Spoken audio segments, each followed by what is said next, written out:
This channel does not promote any violent, harmful, or illegal activities. All content provided by this channel is meant for an educational purpose only.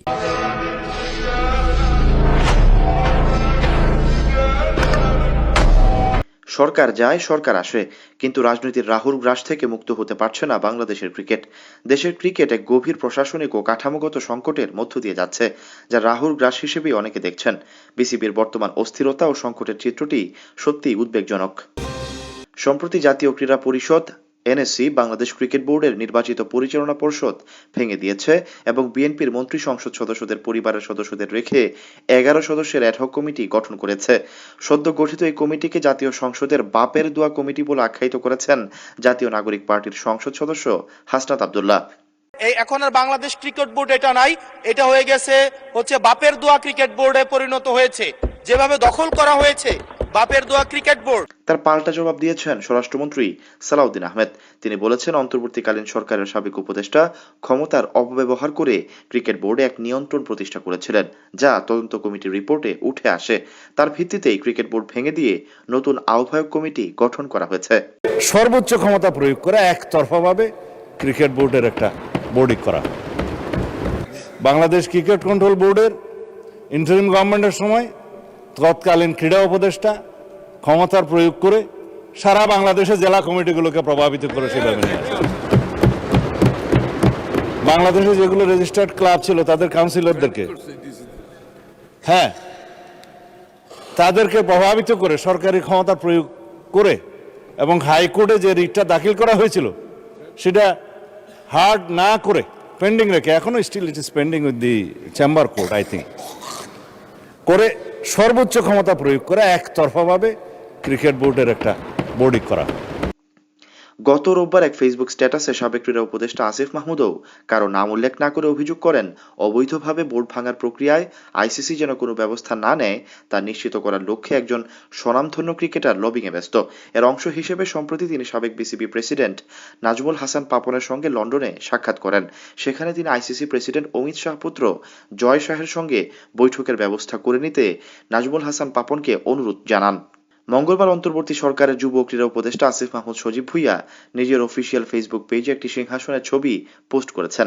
ছবিতে কোনো ক্যাপশনও দেননি আসিফ মাহমুদ। অনেকের ধারণা আসিফ মাহমুদ ইঙ্গিত করেছেন তামিমকেই। এর একদিন পর বুধবার সরাসরি মুখ খুলেছেন আসিফ মাহমুদ সজীব ভুইয়া। নিজের সাফাই গাইতে গিয়ে বলেছেন, সরকার উল্টো পথে হাঁটা শুরু করেছে। জাতীয় প্রেস ক্লাবে অধ্যাদেশ বাতিল এবং গণভোট অস্বীকারের রাজনীতি শীর্ষক গোলটেবিল বৈঠকে তিনি এ কথা বলেন।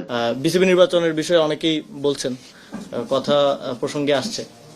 তিনি বলেছেন যে আগের নির্বাচনের সময় কাউন্সিলর আনার ক্ষেত্রে প্রভাব বিস্তার করা হয়েছে। তো সেখানে সালাউদ্দিন ভাইয়ের কোনো সংবিধানের প্রয়োজন নাই, কারণ বিসিবির একটা কনস্টিটিউশন আছে, আপনারা হয়তো অনেকেই জানেন, 13 পৃষ্ঠার একটা ছোট কনস্টিটিউশন। সালাউদ্দিন ভাই যদি বাংলাদেশের সংবিধানের পাশাপাশি সেটাও একটু পড়তেন তাহলে বুঝতে পারতেন যে আমরা কাউন্সিলরগুলো তখন আনা হয়েছিল সংবিধান অনুযায়ী যেই ক্রীড়া সংস্থার কমিটি হয় সেখান থেকে।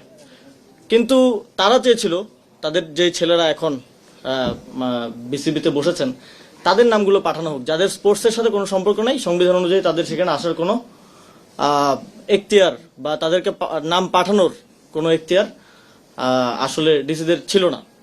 প্রসঙ্গত, সদ্য গঠিত আহ্বায়ক কমিটির প্রধান করা হয়েছে জাতীয় দলের সাবেক অধিনায়ক তামিম ইকবালকে, যিনি বিসিবির 6 অক্টোবরের পরিচালনা পর্ষদ নির্বাচনে মনোনয়নপত্র জমা দিয়েও পরে অনিয়মের অভিযোগ এনে নির্বাচন থেকে সরে দাঁড়ান। অ্যাডহক কমিটির অন্য সদস্যদের মধ্যে আছেন বিএনপির সাংসদ ববি হাজ্জাজের স্ত্রী আইনজীবী রাসনা ইমাম, প্রধানমন্ত্রীর উপদেষ্টা মির্জা আব্বাসের ছেলে মির্জা ইয়াসির আব্বাস, স্বরাষ্ট্রমন্ত্রী সালাউদ্দিন আহমেদের ছেলে সৈয়দ ইব্রাহিম আহমেদ ও অর্থমন্ত্রী আমির খসরু মাহমুদের ছেলে ইসরাফিল খসরু।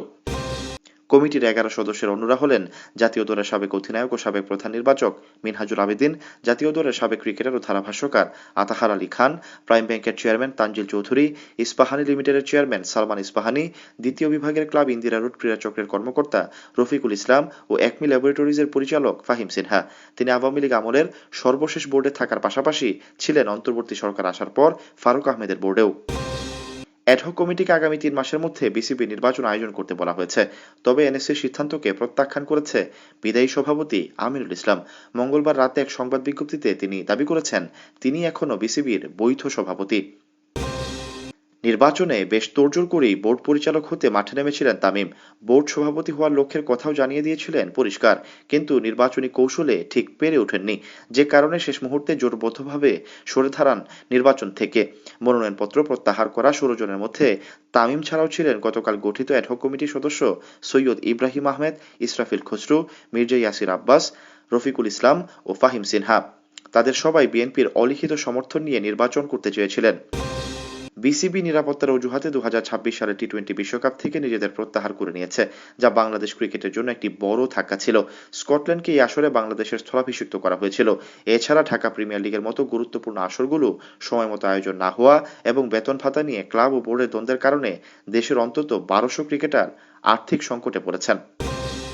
গত 6 অক্টোবরের সর্বশেষ পরিচালনা পর্ষদ নির্বাচনে বিসিবি সভাপতি হয়েছিলেন জাতীয় দলের সাবেক অধিনায়ক আমিনুল ইসলাম। মাত্র 6 মাসের মধ্যে নির্বাচিত পরিচালনা পর্ষদ বিলুপ্ত ঘোষণা এবং তামিম ইকবালের নেতৃত্বে অ্যাডহক কমিটি গঠন করাকে আমিনুল অভিহিত করেছেন সাংবিধানিক অভ্যুত্থান বলে, আর অ্যাডহক কমিটিকে বলেছেন প্রহসনমূলক। আন্তর্জাতিক ক্রিকেট কাউন্সিল আইসিসির কাছে অবিলম্বে এ বিষয়ে হস্তক্ষেপের আহ্বানও জানিয়েছেন তিনি। আমিনুলের দাবি, হাইকোর্ট ভিন্ন কোনো রায় না দেওয়া পর্যন্ত তিনি বিসিবির একমাত্র বৈধ সভাপতি হিসেবে বহাল থাকবেন। জানা গেছে, আমিনুলের বোর্ডের কয়েকজন পরিচালক বিষয়টি নিয়ে আদালতের শরণাপন্ন হতে পারেন। এতে স্পষ্ট, মাঠের খেলাকে গৌণ করে দিয়ে চেয়ার দখলের খেলাই চলতে থাকবে বাংলাদেশের ক্রিকেটে, অর্থাৎ রাহুর কবল থেকে খুব সহজেই মুক্ত হতে পারছে না BCB. Syed Sakib, BNN news 24। আমার সোনার বাংলা, আমি তোমার